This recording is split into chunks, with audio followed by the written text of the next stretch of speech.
Welcome, conversing listeners. What is the credibility of the faith in a time like this?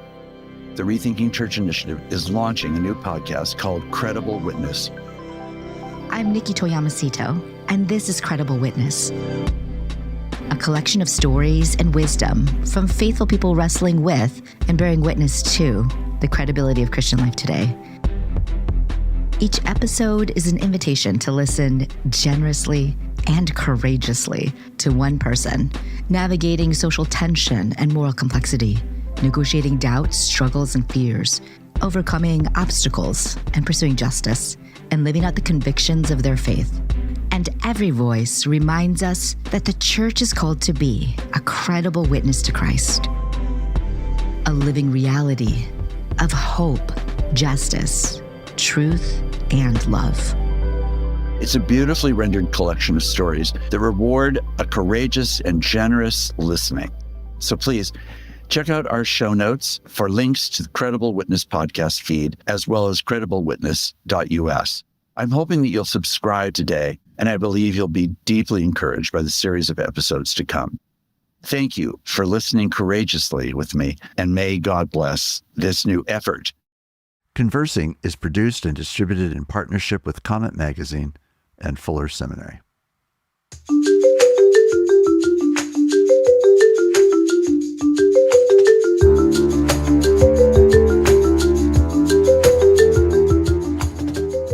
I'm Mark Laverton. Welcome to Conversing.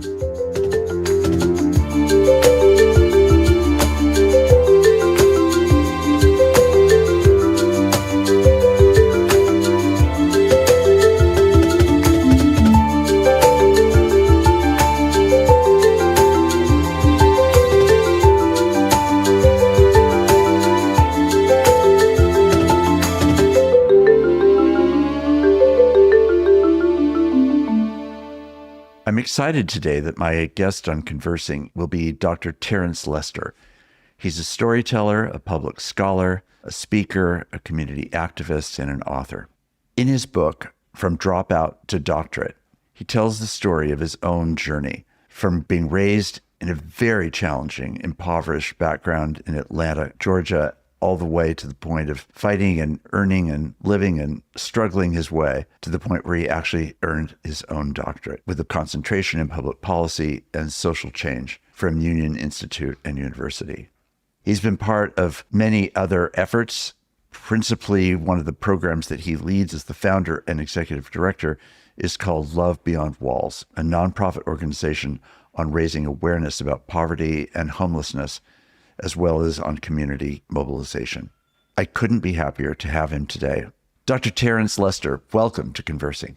Dr. Mark, I'm eagerly excited about our conversation, but man, your reputation precedes you, and we have some mutual friends, and I'm just honored to be in the company, right, of all of our friends and to meet you on this podcast today. Well, this book, I have to say, was my introduction to you. And I'd heard your name, but I hadn't gotten acquainted with enough of your story to understand it. And this book, From Dropout to Doctorate, is really, I found, just quite a remarkable book. It's remarkable because of the character of your own personal story, which we'll get into, and the way that you wend together not only your personal story, but then these frameworks of structures in society and culture and education in particular, but the way you also summarize data and information that even sets that in a wider context. So it makes for a very multi-layered book, and one that clearly is the harvest of quite a profound personal journey. And in summary, I wonder if you could just start by giving us a bit of a simple overview of the book, which includes the overview of your story, and then we'll get into some of the details. Yeah, I was in deep reflection about my life as a whole, sitting beside the bed of my father. He was in the hospital, and I was his primary caregiver, and I was watching my father get ready to make the transition in his life. But it was a beautiful, rich moment in that one of the greatest gifts my father gave me was allowing me to see him vulnerable. And not just vulnerable in his frailty or his weakness, but vulnerable in the sense that he opened up. You know, he talked to me about his rearing, growing up in the 50s and 60s, being exposed to what many have documented in terms of film and written work, the crack epidemic, right? Growing up in the DC projects, but also giving me a chance to see him in his most human state. Mm-hmm. And I'm also reflecting about my life in the backdrop of that. My father told me something that was very encouraging, and I want to lift him up in this moment. His name is Tyrone Lester, and he is very much present with me in this moment as he was with me beside the bed. But he says, you've been able to accomplish something that I wasn't fortunate enough to accomplish, and I'm proud of you. Those words from father to son, although we have a history that is littered with so many layers, made me so deeply appreciative of not only my resilient journey in growing up on the southwest side of Atlanta in poverty, being exposed to trauma very early, was a part of a gang, which later ended my relationship with it, became a high school dropout, and also ran away from home, experienced a brief moment of homelessness, and not really having tangible male figures that could give me a clear pathway into understanding how higher education could become a source of access to overcoming some of those challenges. So I'm thinking about this while talking to my father, but I'm also thinking about the backdrop against the social context, right? I grew up in the 1980s and the 1990s. I mean, this is post-civil rights, but it's also very much a part of the, I guess, the rise of the Black community saying we are proud of our existence, our Blackness, right? You remember in the 1990s, we start to see this surge of just, I'm Black and I'm proud, these types of statements. We're beyond Negro, right? But we also start to see the riots, right, around the Rodney King beatings that was captured on video, which I would consider the first viral social media clip that never made it to social media, right? Yeah, that's right. And then, so I'm thinking about that, but I'm also thinking about how the residue of Jim Crow era, right? You know, Black codes, the early 1800s, late 1800s, all of that is feeding into this moment that I am actually inheriting, right, as a young Black boy, right? And so for the first time, I'm reflecting on not only my accomplishments as, you know, a PhD defending my dissertation, but through a real lens, I'm trying to understand how public policy has influenced social living conditions, has created the environment where trauma exists, right, firsthand, or impoverishment, and poverty is a form of trauma, and how that produces some of the outcomes that we see. So I'm grappling with all of this, and when I decide to write this book, I am charged to not only use this space as a way to grieve, to honor my mother and my father and their contributions to my life, to the divine, my faith, and to the community that helped me to overcome a lot of these systemic barriers that many don't get a chance to actually escape, and how I have taken all of that and seen this as capacity building for me to serve, right? And this is what I'm trying to wrap together in this text. Right. Well, I think you do an amazing job. It struck me as I was reading the personal narratives of the opening bunch of chapters, and it's a narrative throughout, but especially as you're kind of setting the original terms of your early childhood and the community you were living in and everything that was going on. It just felt like a person who was just caught in a thicket of 1,000 things that were wrong. and in any given direction, whether it was your family or the school system, or whether it was friends and neighbors, whether it was gang members, whether it was siblings, whether it was relatives, whether it was the government. I mean, it just came at you and subverted your life just over and over and over again in a way that as any young person growing up, but certainly a Black boy in Atlanta in that era, in that moment, as it still obviously still happens. I'm not suggesting that's not continuing, but in that period particularly. And it gave me, I think, I've known a fair number of people who have come out of backgrounds like yours, not a large number, but I mean, I'll say 10 to 20 people that I would put in that sort of category. But the thing that I found so distinct about your story was some of the granular details that gave me a feeling of that sense of being caught and buffeted inside this thicket. And there are times in the early chapters where you really, obviously because of the title of the book and because of a trajectory, you kind of know the story is going to have a better outcome than it appears at the beginning. But wow, I mean, seriously, wow, it's a pretty devastating beginning. And I feel like you do this beautiful job of showing how you have escaped, as you said, and how you've processed things. And it still feels so understandable to me that at least I have the sense that it is still a processing that has to continue on. Yes. Yeah. Thank you so much for your analysis. I think one of the hardest things to do is to write a personal scholarly narrative. Yes. Right. Yes. Because not only are you processing data, right, in real time, but you're trying to understand as observational researcher or researcher, how does this impact me personally? And do I have the courage to be vulnerable enough to share how my life intersects with said data? And I grappled with that because over and over again, I am realizing in real time how things were set up for me not to succeed. And you name that, right? You can visibly see those things as I am processing my experience, right? The urban hassles, the context I'm in, the dilapidated buildings, the food desert, the exposure or lack of exposure to certain events, right?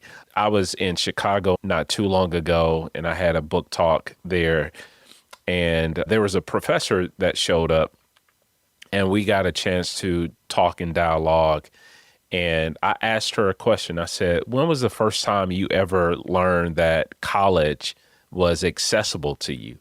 You know what she responded and said? She says, oh, I knew I was going to college in the fourth grade. Fourth grade. Wow. I said, do you know when the first time I really believed that this was possible? I say I was 20.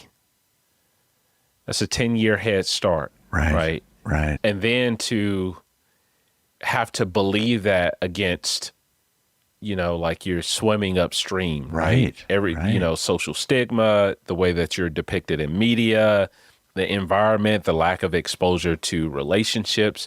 I mean, Dr. Mark, like there's nothing in my mind that would have ever given me the imagination that I would even have a conversation with you today years ago, right? I mean, you were a president of a college, right? Right. I am talking about how far it takes for one to travel, right? To overcome the odds while maintaining your sense of self, your sense of worth, pushing back against social stigma, imposter syndrome, sometimes with the lack of resources and relationships and guidance. And I told one interviewer one time I had to become a questionary, right? Meaning that before I was a visionary, I learned to ask questions of books. I started a book collection. Many people who have mentored me, I've never met. I started to see that I could learn from anyone, right? The person who is behind the register at the local grocery store, who is much older, to the deacon in the church, to the person that I was learning from at the local tire shop, just learning about life and learning to ask questions to fill in some of the gaps that I had when I was much younger. I'll never forget, I was walking into a bookstore. I was 18. It's a Black-owned bookstore in Greenbrier Mall.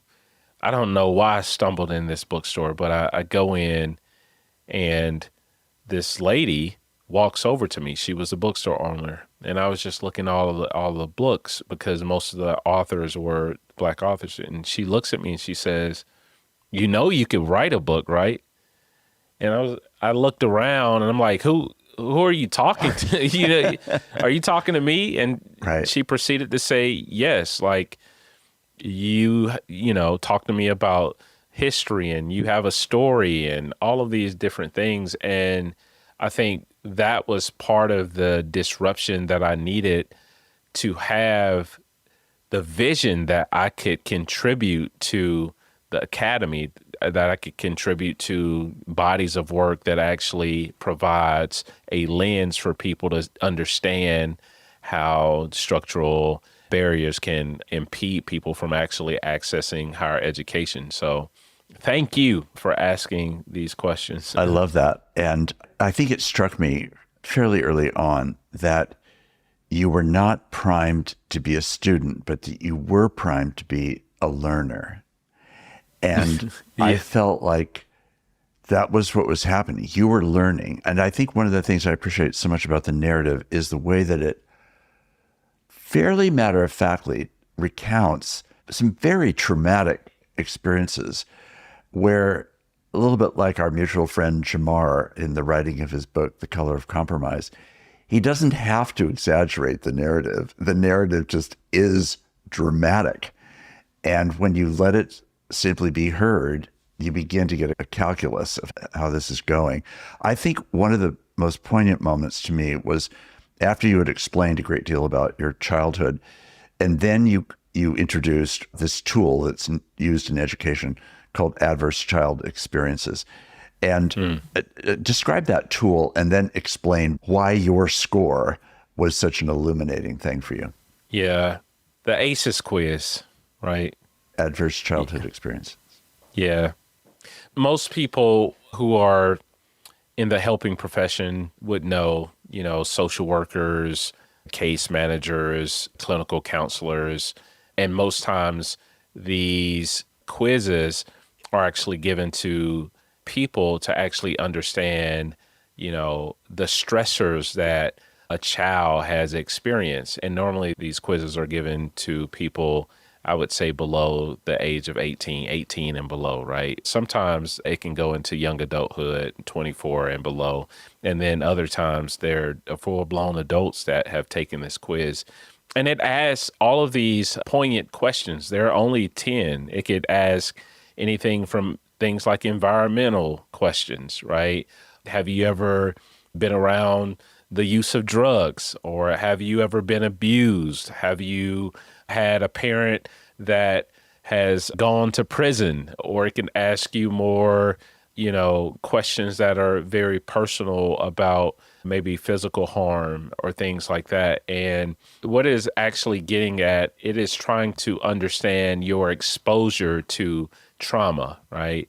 Or violence or abuse or neglect or things like that, because it can help a clinician or a helping professional understand the level of trauma that may be influencing said behaviors, trauma responses that come or derive as a result of being exposed to these types of traumas early on. It even asks questions. Have you ever, felt like you didn't have enough resources or enough food? I may be paraphrasing the question, but it really tries to understand your level or your threshold of survival, right?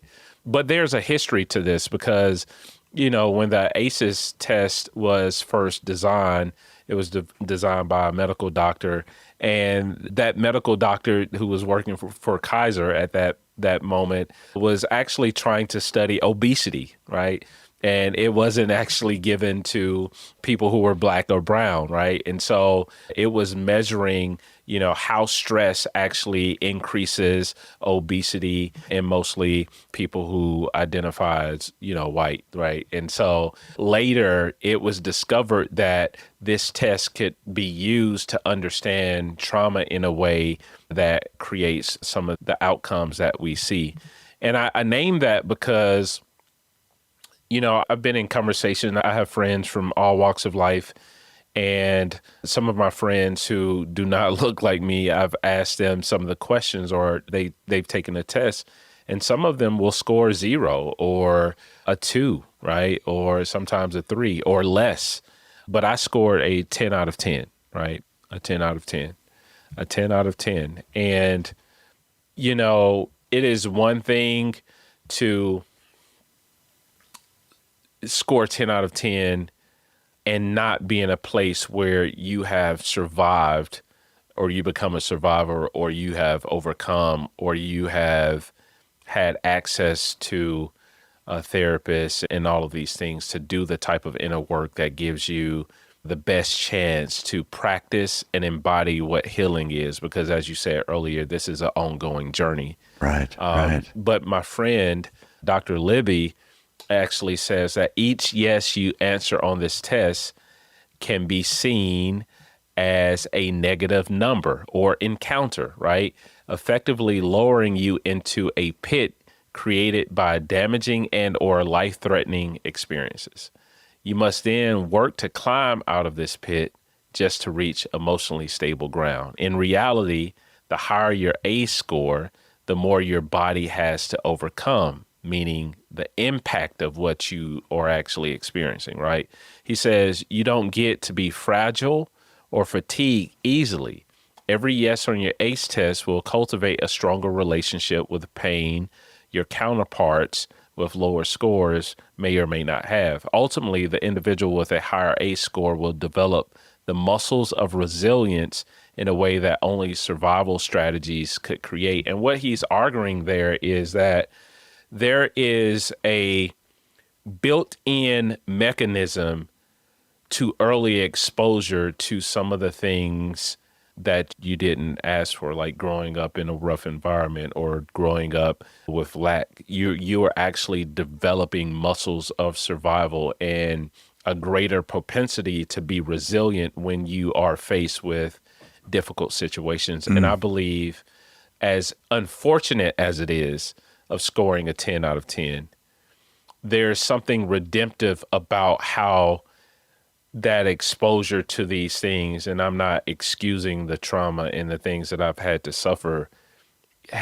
gave me a sense of resilience and reality that was redeemable to be used to get to where I am, and also to be used towards the work that I'm doing now. Like when I see someone who is unhoused, because I can feel it, I can embrace that person with greater compassion, understanding what it feels like to be judged or labeled. When I see someone who goes hungry, I have a greater capacity to embrace that person with the love of God and see that person truly, because I understand the pain of that. When I see a single mom who is struggling, right, or a family sleeping out of a car, I have a greater capacity to care deeply about that, not just based on my faith, but based on the fact that I saw my mom overcome the same challenges. And so because I've had close proximity to that,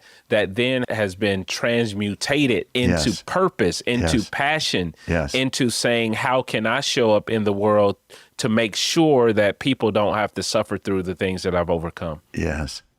When I was reading that section of the book, I had this image in my mind of a large frame that held your 10 out of 10 score and your diploma with your PhD in the same frame.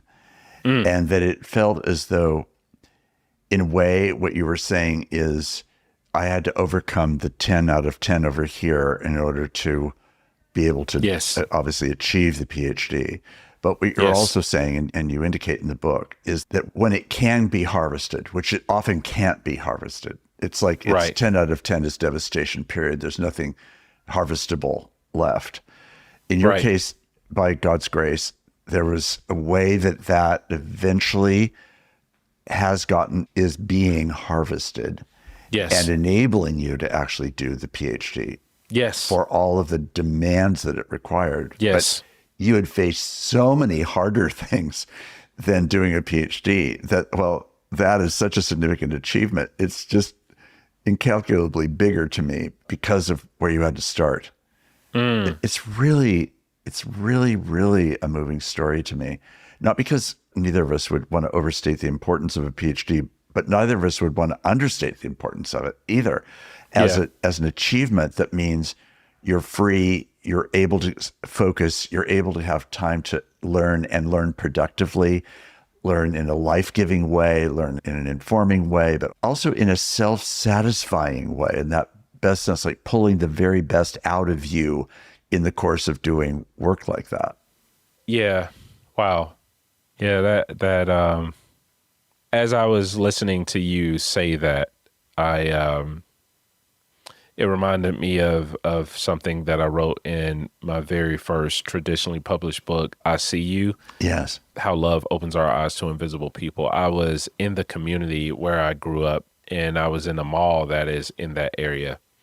And I was leaving the mall, and I saw a father holding the hand of his child, and they were walking across a parking lot. Two things stood out to me. One, public transportation, right? That there was no car. I don't know how far this father and child lived from the mall, but they were walking. And just the metaphor of transportation and how, you can have mobility in a way that it takes you to different exits and destinations and things like that, right? And how, there was a possibility that the exposure, right, itself, that the father may or may not have had could be permanent. And not only permanent in the father's life, but what about the seed, the child, right? And it is a privilege to learn, to quote authors and, ask about sources and what is the latest text you're reading, and to grapple with questions that become philosophical inquiries that produces new knowledge, right? Right. All of those things. It is mind-boggling that there are people whom I love that are a part of my community, that it's a possibility that the exposure could be limited, right? And so, part of me doing research and pursuing a PhD was not just about me. Most times people say, well, why all of this education?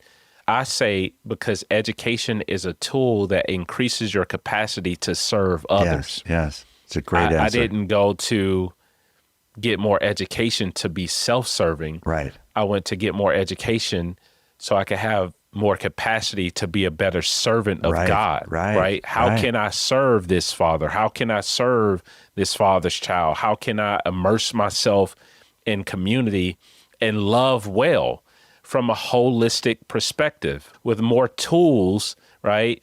Because education is a tool to better understand what things needs to be changed, what kind of questions need to be developed, how to understand the social implications of what may be affecting people that they may not be aware of, right? So I see education as a tool of empowerment to serve better. And I think Jesus, if I could quote Jesus, said it best that, he never came to be served, but to give his life as ransom for many. And when we see Jesus in the text and seeing like these very beautiful short phrases, Jesus saw and Jesus saw, right? The visibility of people that he was seeing also created the opportunity for him to be proximate, which is the way that I'm trying to live my life. There was a story that caught my attention a number of years ago about a public school that was located about 15 blocks from the ocean, but because of the poverty and crime and violence of the neighborhood the school was in, most of these children, and in fact on this one particular day, all of these children were able to walk to the beach, and they had never been to the beach, even though they were 15 blocks away. So they simply, with obviously the teachers and everyone along, they walked from their school to the beach, and it was like discovering a universe at their doorstep, which they didn't even know existed.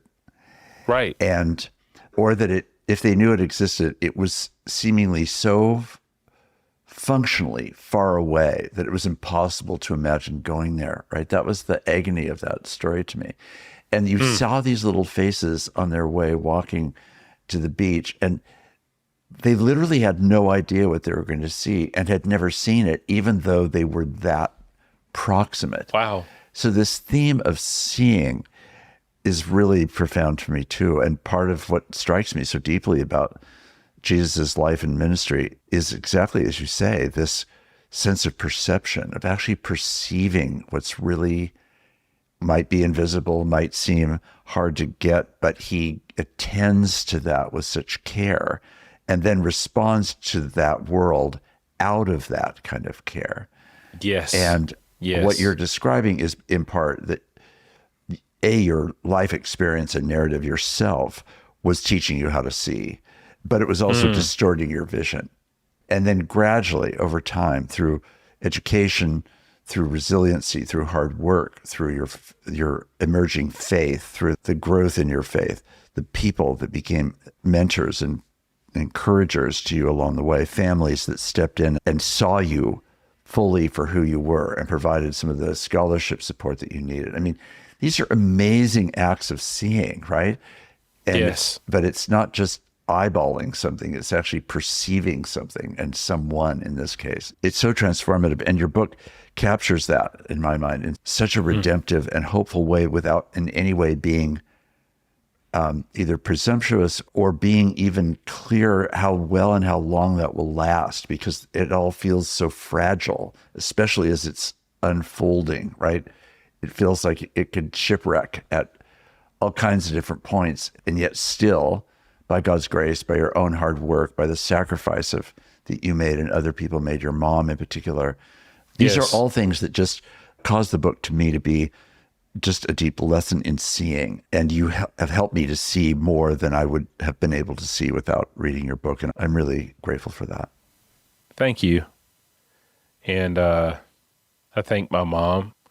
I thank my grandmother, women who, I recently said this about my mother's resilience is definitely seen in me. Yes.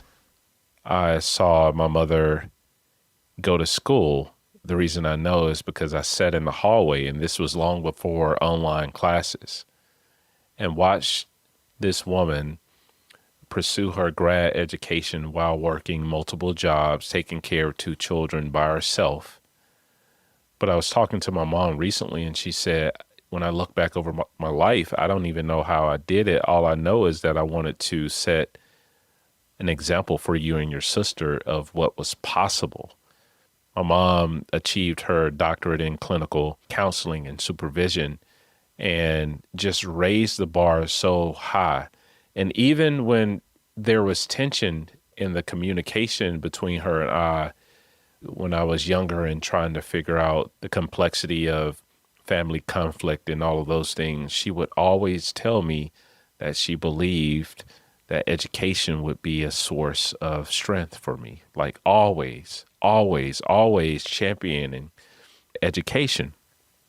And to have my mother show up, right, and to see me walk across the stage to receive a PhD, she showed up to my dissertation defense. And, you know, it is just a beautiful moment of what happens when a mother who has faith, right, and resilience and prays and sows those seeds of possibility, even long before her child, namely me, could see them for himself. Right. I am a product of her never giving up. Absolutely. She is still seeing the fruit of what she sowed in me as a mother. And so, And in your yeah. sister, who also has a doctorate. And yeah, I mean, well, it's my an sister- amazing story. yeah, yeah. You know, it is a story that shouldn't be a rarity, Right. right? Right. And I mean, I hope you take that away from the text.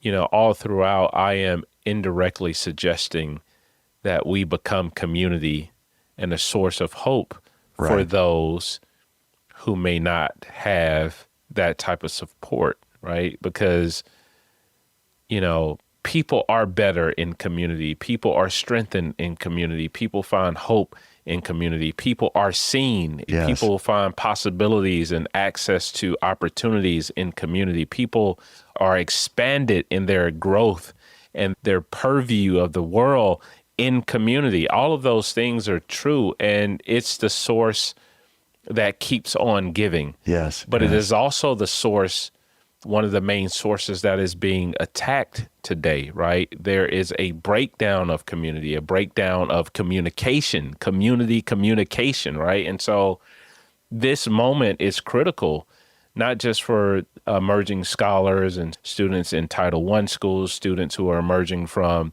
locations that may be concentrated with poverty, but we are in I would call or define this moment in a compassion deficit, right?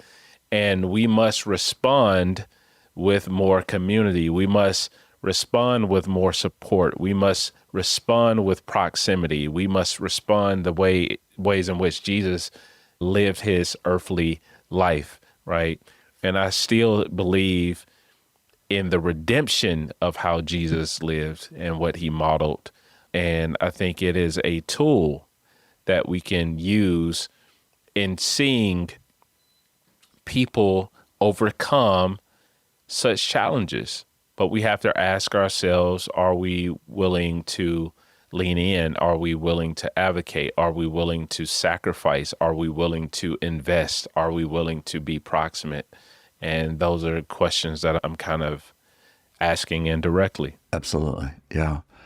One of the things that made it evident to me that you were a learner is that there were a number of places in the book where it would be a single encounter, sometimes literally a sentence that someone said to you. In the last few years, I've been particularly struck by Jesus' use of, for example, the parable of the yeast, this very small, this almost invisible ingredient that under certain circumstances placed in flour with water ends up becoming this unbelievably transformative reality. But at the beginning, it's just this little tiny grain. And as I was listening to the way that you were talking just now and thinking back on the way these single sentences, like yeast, just got dropped into your life. Now, how many sentences do we hear in the course of our lives that we couldn't possibly recover? Right. But by being the learner that you are, you actually grasped that there was something actually about life that was in this single sentence, like the woman that you encountered in the bookstore, right? I mean, how amazing that would happen. And she might have said that to a lot of other people. It doesn't really even matter. The point was she said it to you. And right. in that moment, that is a piece of residue that ends up becoming catalyst, that ends up becoming part of the transformative story of hope. But it still requires everything that demands. But it was a line of hope, which was a beautiful, beautiful statement. Yeah. Wow. That's so powerful. What I heard when you just said that was one, we need to be cautious of how we are speaking to people, right? Yes, that's also true. Right. Amen. Our words build up or tear down, and that is so true. Like, people don't become what you want them to become. They become what you encourage them to become. Yes. Amen. That oh my gosh. Words are life, a life source, like a life source. And most of the sentences that you are pointing to, those were moments of disruption that became sources of life and hope, right? Yes. That there was more, that God was working in my life, right? Yes, right. And that gave me hope, right? And the contrast of that makes me think about the people who don't have hope, who don't have people speaking these sentences, who haven't heard you can go to college, who haven't heard you can achieve a PhD, or you can become a scientist, or you can become the engineer, who haven't heard that poverty is not the final determinant, the determiner of your worth, right? Who haven't heard some of these very important statements. Yes. But what is that indirectly asking us to do, right? To be a source of life with the words that we speak. But two, it also makes me think of the importance of just, seeds. Right, right. And how fragile they are, right? So fragile. Like nobody questions, right, a garden or an environment that has a lot of weeds, and you put a seed in it and the soil isn't together, and maybe the seed will have to endure the rough conditions of said environment, right? Nobody would think that you're crazy for making the statement that say, hey, like I need to do something about the environment around the seed that I'm planting so it can have the best possibility of flourishing, Yes, right? yes. But we don't take that same approach when it comes to human beings. Right, right. Like, how could we imagine the seed of a person being placed in the environment or the garden of poverty, Yes, right? yes. And saying, well, that person still has to overcome those challenges, overcome the weed of food insecurity, overcome the weed of impoverishment or not having mentorship, overcome the weed of economic Violence. challenges, Right. overcome all of those things. And we place blame on that seed to say, hey, you're still supposed to grow and flourish in that type of environment. No, like it should caution us to examine what types of environments are we asking people to grow in, Right. but then ask ourselves, what can we do to make those environments better? Where students who are in Title I schools right now, who are experiencing homelessness, who slept in a car the night before or a motel or a shelter, are going into classrooms with all of that trauma and are being asked to learn a lesson that doesn't speak to their existential realities. How can we sit aside and say that student doesn't need free and reduced lunch or need extra meals or need extra support? Right. How could we rob that child from the potential of dreaming, or not even having the type of safe space where they don't have to think about all of what they are carrying into that classroom, right? The same is true with educators. How can we send educators in these types of environments and then strip funding away and say, still produce children or students who are going to flourish? No, like it is problematic when you are in that type of environment and there's a greater chance or greater probability for you to dream of dropping out before dreaming of having a degree. I was that seed, right? And so every seed doesn't make it out of those types of environments, but the way that you phrase that statement is that we must care for those environments. We must care for those people. And I'm reminded that if we love God with everything, that we also are called to love our neighbors as ourselves, but not just stop there, because we can't love neighbor if we're not concerned about the neighborhood that produces neighbor, or concerned about the issues that neighborhood faces. And so that's just deeply profound and deeply moving, that something as small as a sentence spoken can give hope, but then it in turn asks us, what are we doing about the environment that could rob the potential of that seed that is spoken from actually causing someone to believe that they can make it out? Yeah. Well, Terrence, one of the things that I think was so moving to me in the book too was you were still not what I'll call out of the thicket. You were emerging out of the thicket, but you were not out of the thicket yet. And you had this job in a warehouse with a particularly cruel and just really mean-spirited boss. And he was giving you language for self-hatred, for self-disgust. And the beautiful thing about that part of the story is that by then you were healthy enough that you could really rebuff it, even if you had to tolerate it because you decided to keep your job, but you were clearly able to differentiate. What do you think that very act, because that's often where all of us get hung up, right? With whatever negative language may come our direction. Why was it that you think in that period you were able to clearly acknowledge how cruel he was actually being, but yet not forget, but not absorb his message? Yeah.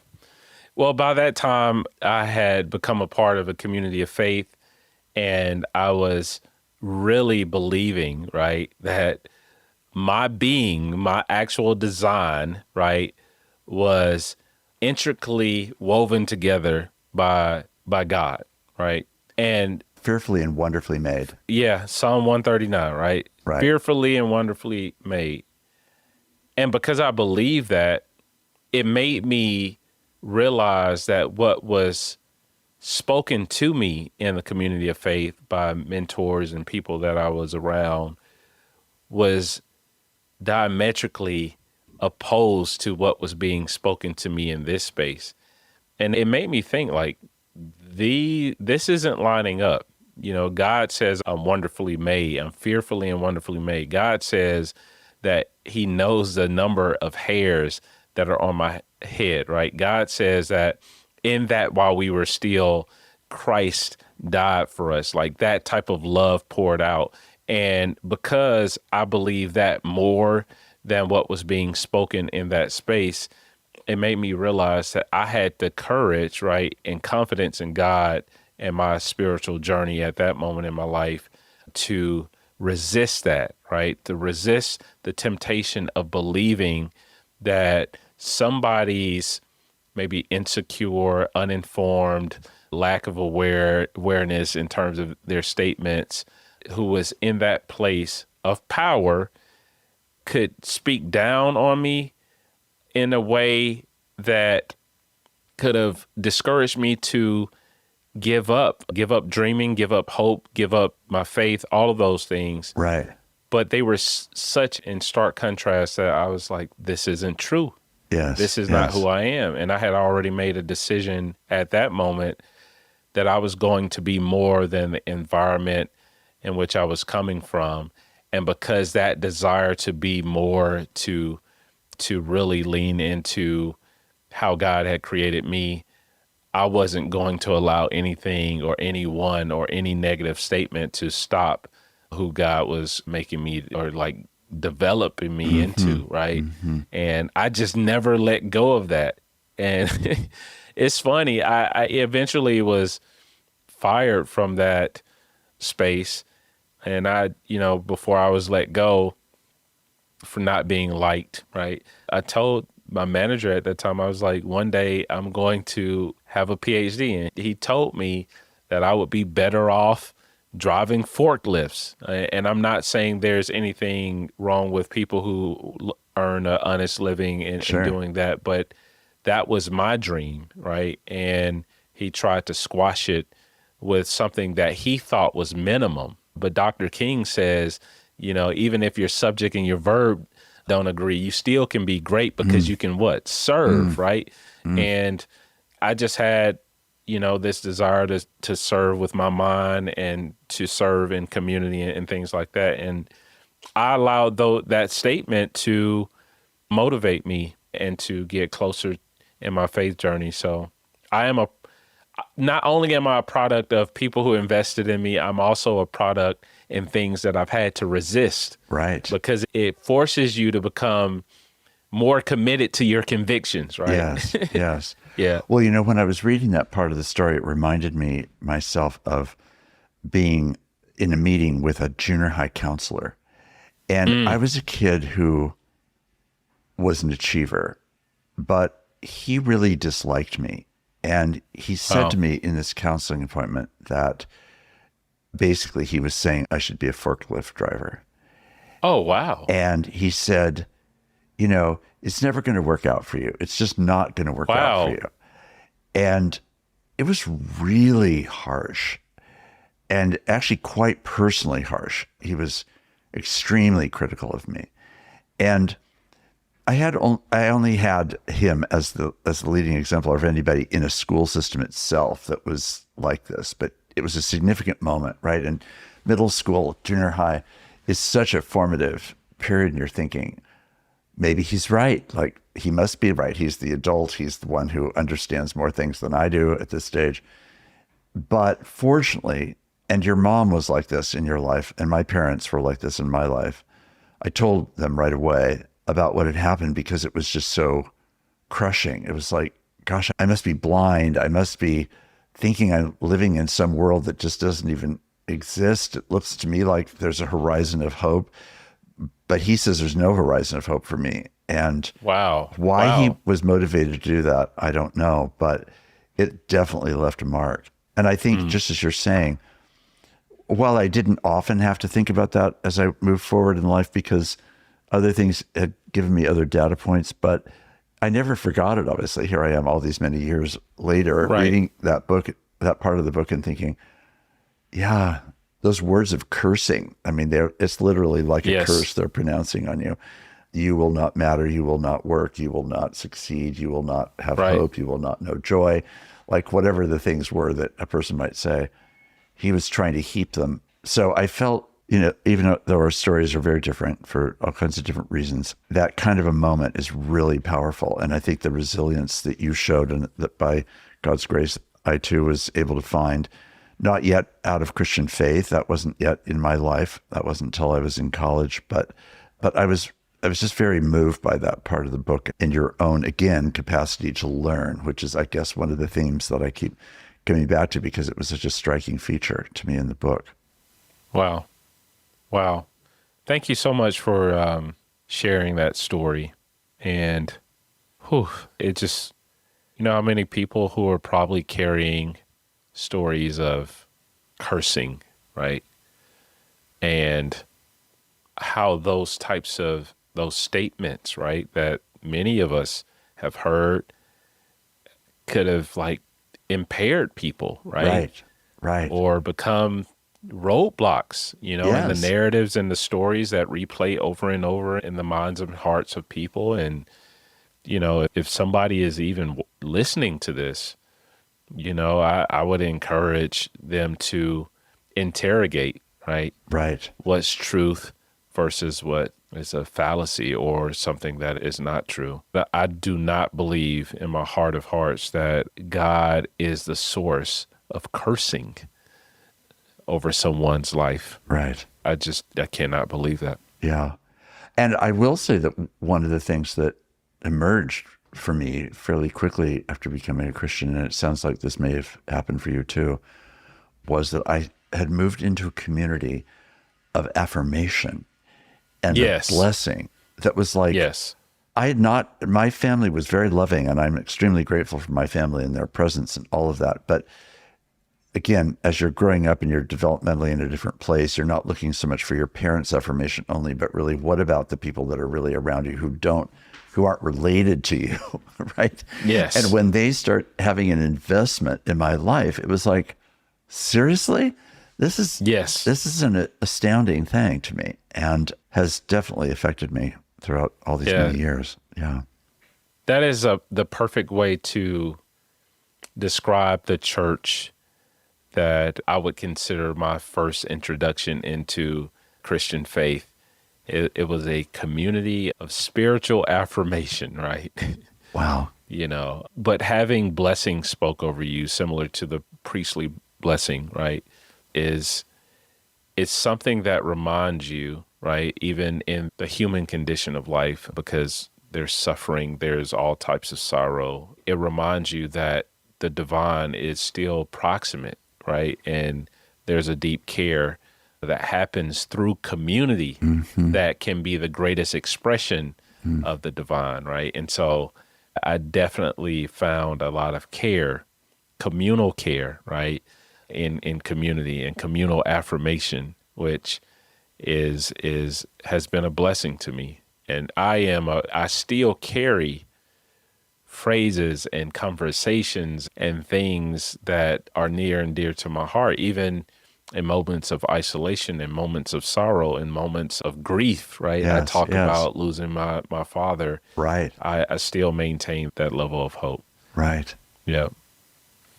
Dr. Terrence Lester, you have given us a great gift in this book, and I hope many people will read it. And I just want to bless you as a brother in Christ, bless you as a person who's known more storms and thickets than my life has ever shouldered, and how deeply I respect you and am grateful for the willingness and acute vulnerability of how you share your story and the way that you help people get handles on things that we could actually do about the story and how it's affecting the lives of other people, perhaps very close to us or within immediate reach, if we actually are set free from ourselves enough and the challenges we face to be able to actually care. So thank you for all that you've given, and thank you very much for this conversation.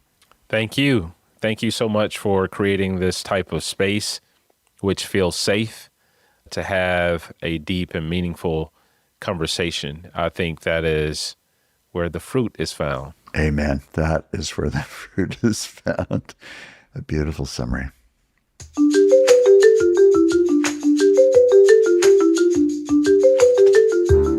Conversing is produced and distributed in partnership with Comment Magazine and Fuller Seminary. Peter Laberton is our engineer and editor. Evan Rosa is our producer. For more information about Comment Magazine, visit comment.org, where you can subscribe, read the current magazine issue, and browse their archive. Fuller Seminary is an evangelical, multi-denominational graduate institution committed to providing indispensable formational education for diverse Christian leaders everywhere. For information, visit fuller.edu. I'm your host, Mark Laberton. Thanks for listening with me.